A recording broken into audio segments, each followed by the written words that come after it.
muchas gracias, María René, por estar acá. Hace tiempo que quería entablar este diálogo con una mujer muy mediática, muy presente en la empresa privada, muy presente en el mundo de la industria boliviana. Es un placer tenerte acá en esta montaña. Bueno, muy buenos días. De verdad para mí estoy emocionada y porque para mí es un honor estar en tu programa.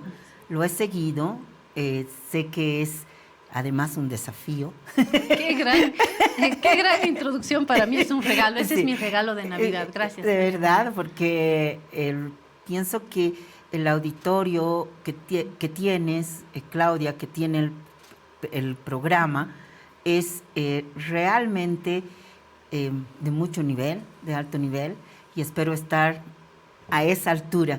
Sin Efectivamente, sí, soy un tanto mediática, como tú me decías, porque es parte de mi propósito, el que quiero transmitir, el que se pueden hacer las cosas bien, el que en medio de la adversidad hay oportunidades y que el cambio del país está en las manos de cada una y de cada uno. Hoy más que nunca necesitamos tejer esa esperanza, abrir la ventana y recibir alguna luz más allá de la propuesta ideológica, del modelo económico. Creo que en estos momentos el país necesita un poco de luz y me da la sensación de que esa luz puede estar en personajes específicos en estos momentos y en María René, que es una persona que no solamente está vinculada al mundo de la industria farmacéutica, equivale a Bagó, es el rostro de Bagó, que es una marca que está muy presente en distintos ámbitos, pero que trae no solamente la marca fría de una industria, sino una propuesta con ejes interesantes como el de la equidad, y uno dice, ¿cómo que la equidad? Si aquí hacen medicamentos. ¿Cómo que la sensibilidad de los seres humanos con los animales si aquí se hacen medicamentos?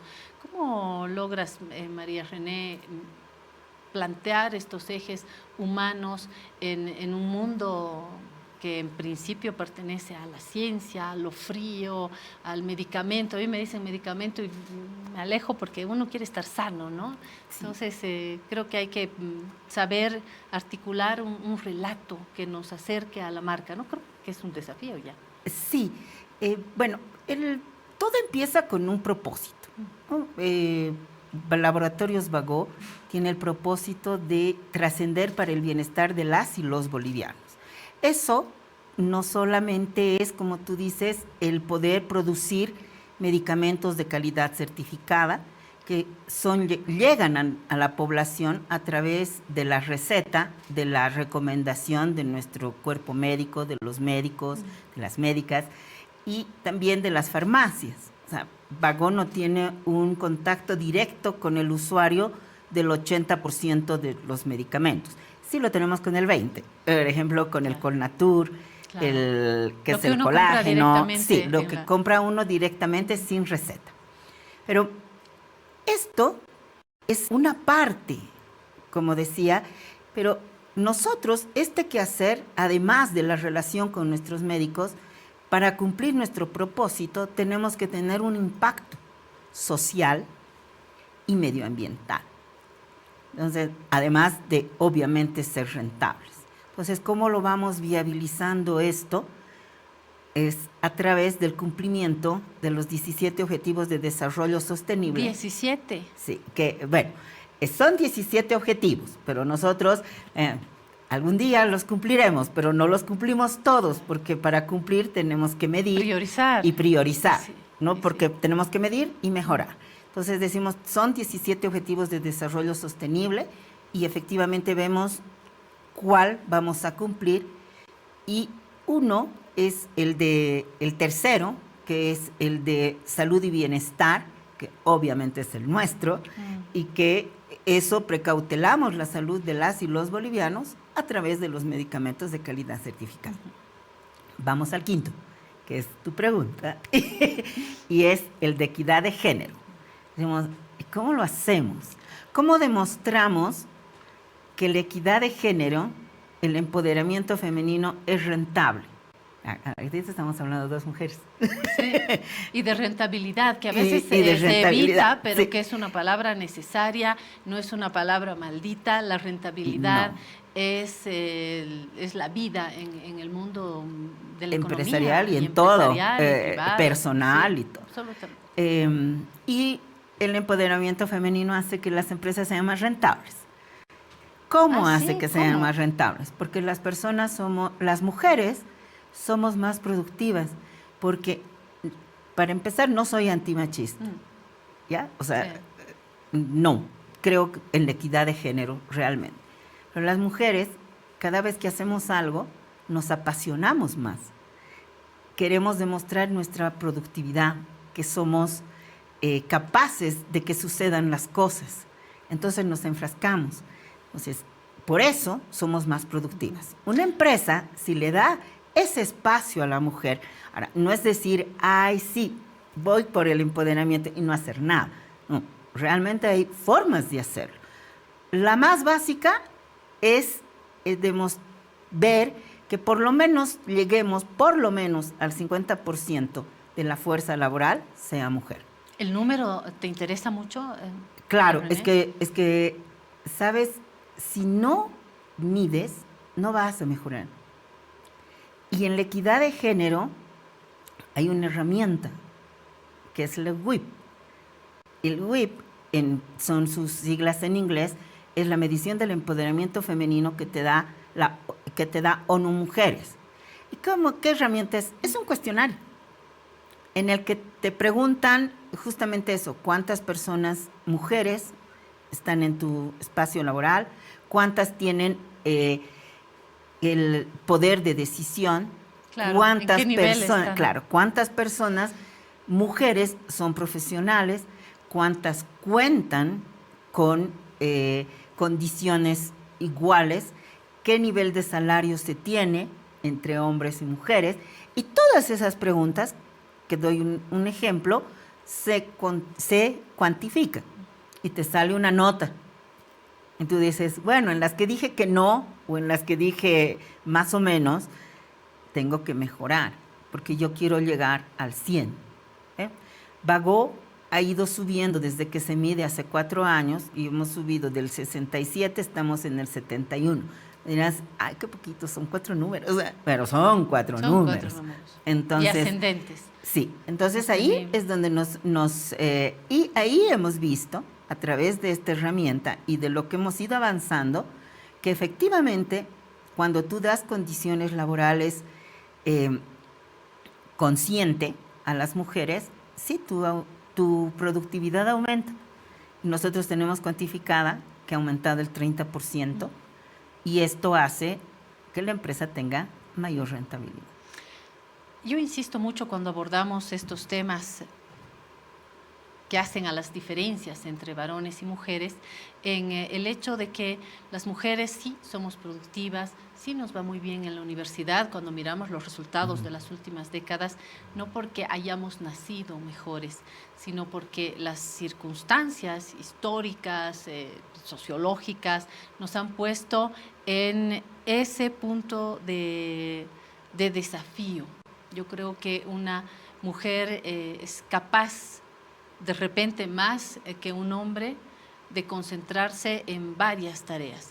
En este momento, yo, mientras tengo este diálogo contigo, María René, sé qué están haciendo mis colegas, sé cómo están trabajando mis compañeros de publicidad, sé dónde está mi hijo, sé qué está haciendo mi mamá, sé que le encargué a mi portero, sé que está cocinando la trabajadora del hogar que está en mi casa, y tengo como un radar que está midiendo estas distintas actividades, no porque yo sea una capa, sino porque la vida me ha confrontado a ser así, porque tenemos por un lado una abuela que te dice, tienes que aprender a cocinar, tienes un padre que te dice, tienes que ser profesional, tienes una madre que te dice, no te tienes que dejar.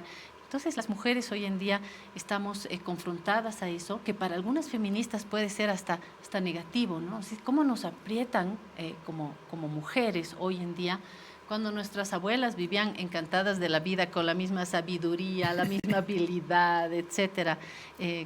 Insisto en esta idea porque no es que seamos mejores, es que la vida nos ha ido planteando muchos desafíos.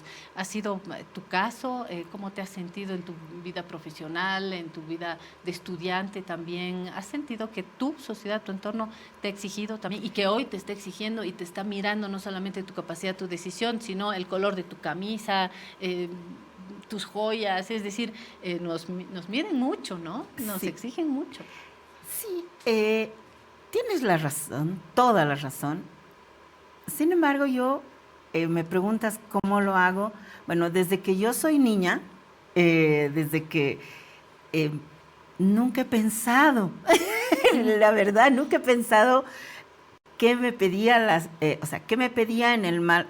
No me sentía exigida por la sociedad. Presionada. Presionada, sino más en ese sentido, sino más bien siempre he sentido en forma positiva, y de verdad lo digo, que yo podía dar algo, que las cosas que a mí me parecían injustas,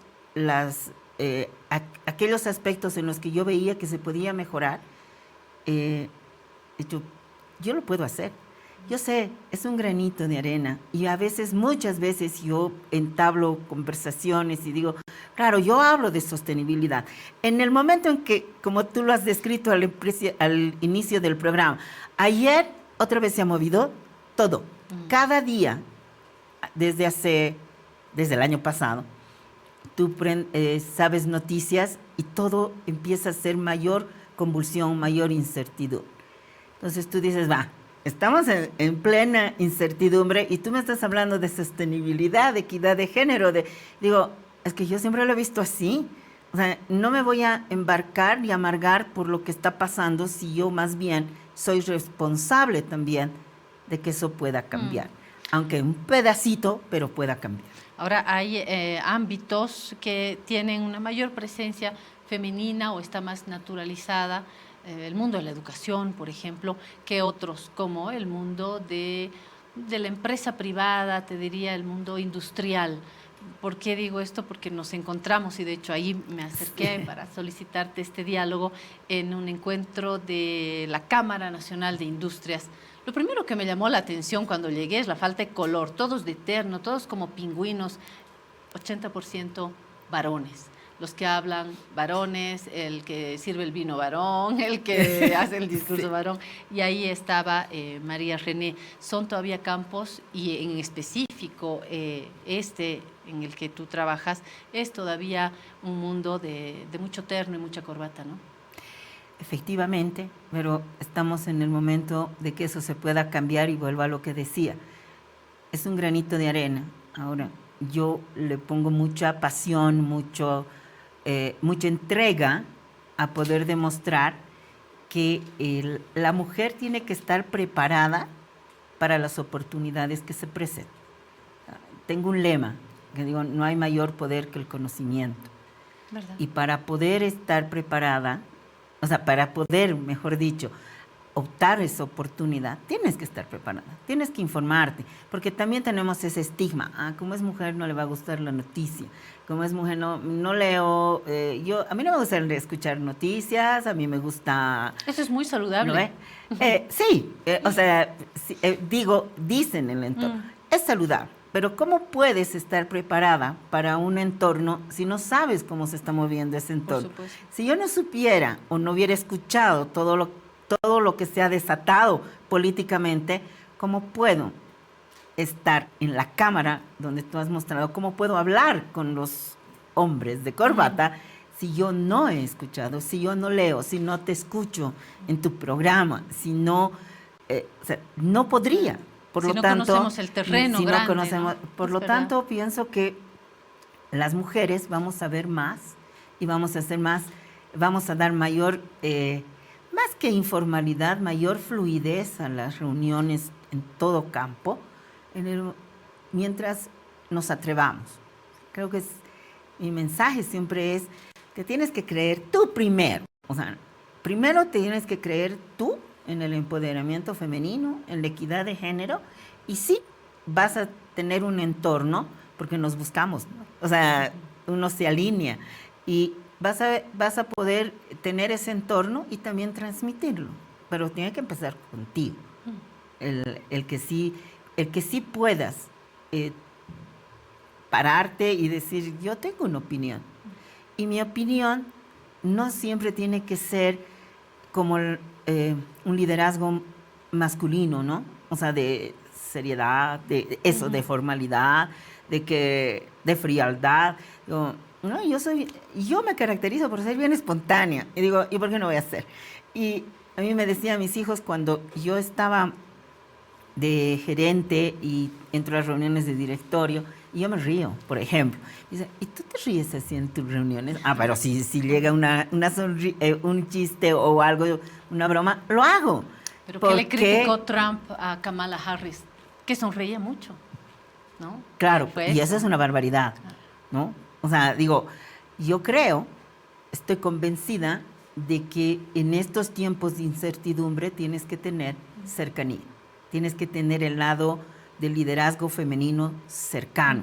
Lo que ha sacado al mundo en la pandemia ha sido ese liderazgo femenino que han tenido que tener hasta los líderes masculinos, ¿no? O sea, entendiendo liderazgo femenino no como porque es de mujer, sino precisamente porque se caracteriza por la cercanía, por el escucha, por la empatía.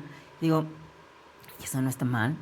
O sea, creo que es lo que necesita el mundo, pero con medición, con datos, con información, con querer cambiar los números.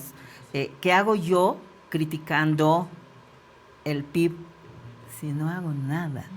Porque cambie. Y yo sé que como María Reina Centellas no lo voy a cambiar a que como cuando era el doble aguinaldo, ¿no? Cuando era 400, no lo voy a cambiar. Una política no, general, ¿verdad? Pero dentro de Vago, dentro de mi empresa, sí puedo generar empleo, puedo generar ingresos, puedo hacer que las personas que trabajamos ahí tengamos bienestar, que podamos transmitir y así se propaga una onda virtuosa. Totalmente.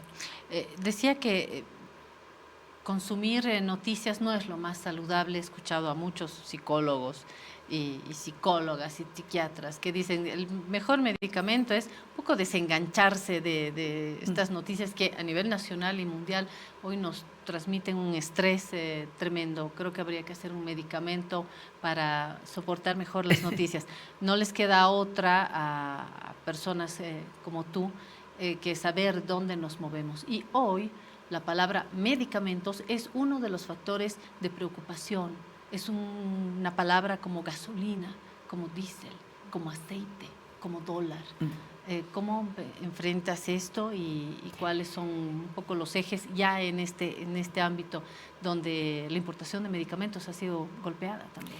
Sí, ahí yo lo vuelvo a reiterar, en varias oportunidades ya lo hice. ¿Por qué el medicamento se vuelve tan importante y de tanta inquietud para Bolivia? Porque en la industria farmacéutica, el 90% de las materias primas para producir medicamentos es importado. Por lo tanto, si no hay dólares, además, todos los proveedores son de afuera y nunca hemos pagado en bolivianos, ni en otra moneda que no sea el dólar, claro, porque está oficialmente reconocida mundialmente. Entonces, ¿cómo la hacemos? ¿Cómo hace la industria farmacéutica para traer materia prima? En nuestro caso dejamos de imprimir. Nosotros también importamos papel, placas, químicos y dejamos el papel. Pero a la gente finalmente, si no tiene un periódico, la vida sigue. Sí. Si tu mamá no tiene un medicamento, la vida no sigue. Sí. Entonces es ahí donde hay también dos cosas, ¿no? O sea, tú tienes que prevenir los tiempos que te tocan vivir. Cuando ha empezado esta crisis, hace más de un año, los economistas, y ahí es donde uno tiene que escuchar, tiene que informarse, han predecido, han dicho, esto no se pinta bien. O sea, va a haber una escasez de dólares. Y uno decía, ¿cómo no va a haber? hay que cuidar el flujo de caja en las empresas. ¿Y por qué no en las de medicamentos? Con mayor razón. Entonces, había que traer, en el momento en que se podía, traer materia prima. Hay que hacer un plan de contingencias. Y se lo ha hecho en la medida en que se ha podido. Hay varias industrias farmacéuticas que lo han logrado hacer. Es cierto, estamos pasando momentos difíciles, pero sí estamos dando medicamentos nacionales. Entre paréntesis, y tal vez yo pueda crear ahí una polémica, pero yo digo, es la oportunidad de la industria, pues, nacional. Si no podemos importar producto terminado, pues consumamos lo nuestro. Acá, y no estoy haciendo propaganda, sino digo, consumamos lo nuestro. Si tenemos materias primas para poder hacer medicamentos, es el momento. Ahora, son medicamentos que no son de alta tecnología. Lo difícil está en que los medicamentos de alta tecnología, como la albúmina, que se utiliza en terapia intensiva, la inmunoglobulina, los anticuerpos monoclonales. Son más complejos, me imagino. Más complejos, claro. Todos los medicamentos de tratamiento para el cáncer no se hacen en Bolivia. La industria farmacéutica boliviana no tiene la tecnología como para hacer eso, porque son de alta tecnología, equipos de alta tecnología. Eso sí se tienen que importar. Entonces, eso sí está sufriendo un tema. ¿Por qué? Porque en medio de todo lo que nos está pasando para conseguir las divisas, nosotros hacemos, en resumen, aumentamos al costo del producto el 60%, porque eso está, en resumen, para todo el tema de lo que es para tener dólares, es el 60%. Entonces, el proveedor te sigue dando en 100. O sea, no ha subido su precio el proveedor. Pero nosotros, para pagarle ese 100, las importadoras de medicamentos y las industrias en su materia prima tienen que pagar, les representa el 160%. Y ese 60% lo conseguimos con mucha negociación. Entonces, ¿dónde está la inquietud?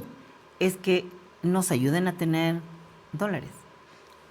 Y eso tiene que ver, obviamente, ya con políticas públicas, con decisiones políticas, económicas. De hecho, María René, te invito, ya que hemos hecho este calentamiento en estudio, si te animas a compartir en una mesa con personas ligadas al mundo de la farmacéutica, al gobierno, a la empresa privada, a los ciudadanos, y hablamos de este tema que es de primera necesidad en unas familias más que en otras.